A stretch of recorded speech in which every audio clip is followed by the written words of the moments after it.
Mas, Thiago, o que é fração de ejeção? Eu já ouvi você falar isso várias vezes, fração de ejeção do ventrículo esquerdo, como que eu calculo isso? Eu já vi isso no laudo de ecocardiografia, eu não sei o que é isso. Vamos lá, vamos trazer esse conceito básico para você aprender de uma vez por todas e aplicar no seu dia a dia. Então tá aqui o ciclo cardíaco, um ventrículo que está na diástole e um ventrículo que está na sístole, como vocês podem ver nesse desenho. Eu vou lá e calculo o volume diastólico final, é o tanto de sangue que esse ventrículo recebe na diástole. E também calculo o volume sistólico final, é o sangue que sobra depois que eu faço a ejeção ventricular. Então eu contraí, empurrei o sangue para frente, o que sobrou é o volume sistólico final. E qual é o cálculo da fração de ejeção? É uma relação desses volumes, muito simples. Veja, fração de ejeção é o volume diastólico final menos o sistólico final, ou seja, o tanto de sangue que eu joguei para frente, dividido pelo diastólico final, pelo tamanho do ventrículo. Então é uma proporção do tanto de sangue que eu ejeto,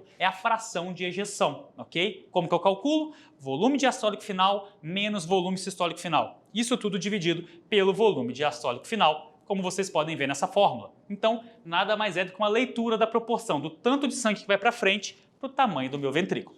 Perfeito? Ok. Então vamos trazer alguns exemplos para ver se você entendeu mesmo como é feito o cálculo da fração de ejeção. Eu fui lá, olhei esse paciente meu aqui e ele tinha um volume diastólico final de 150 ml e um volume sistólico final de 60 ml. Qual o tanto de sangue que vai para frente? Eu chamo de stroke volume ou volume sistólico. Simples. Se no início da diástole tinha 150 ml, no final da sístole tem 60, eu sei que eu joguei para frente 90 ml. Esse paciente meu não tem regurgitação mitral. Tranquilo? Qual que é o meu cálculo de fração de ejeção? Simples. 150 menos 60 dividido por 150. 0,6. Se quiser colocar em porcentagem, multiplica por 100.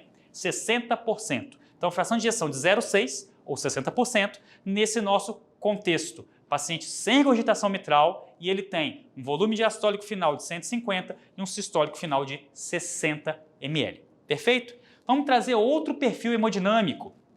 Agora você tem um ventrículo com volume diastólico final de 180, um sistólico final de 60, só que ele tem agora uma regurgitação mitral, com um volume de regurgitação mitral de 30 ml, ok? Então percebam vocês que ao fazer o cálculo, esse paciente tem uma fração de ejeção acima do paciente anterior e esse já é um paciente que tem doença. Então o cálculo da fração de ejeção, ele não deve ser seguido à risca para você falar nesse contexto de hemodinâmica. O que também não está certo de você falar que ele está superestimado. Não, ele tem o cálculo real. O cálculo é feito em cima dos volumes. Então se ele está em 66%, esse é o perfil hemodinâmico desse ventrículo. Isso não está superestimado. O que você tem que entender é que se você tem regurgitação mitral, uma parte desse volume está sendo roubado para o átrio esquerdo. Então o volume sistólico final dele pode estar pequeno às custas de estar jogando sangue para o átrio esquerdo. Isso tem repercussão. E aí, calculando igual a gente calculou no outro, é o 180 menos 60 dividido por 180. Valor 0,66 multiplicando por 100, 66%. Perfeito? Seguindo, agora imagina que essa regurgitação mitral descompensou. Ela aumentou e esse ventrículo esquerdo não está lidando bem com esse volume regurgitativo. Como é que você tem? Agora tem um volume diastólico muito maior, é um ventrículo já com hipertrofia excêntrica muito importante, 240 ml. E no final da sístole ele está com 120 ml.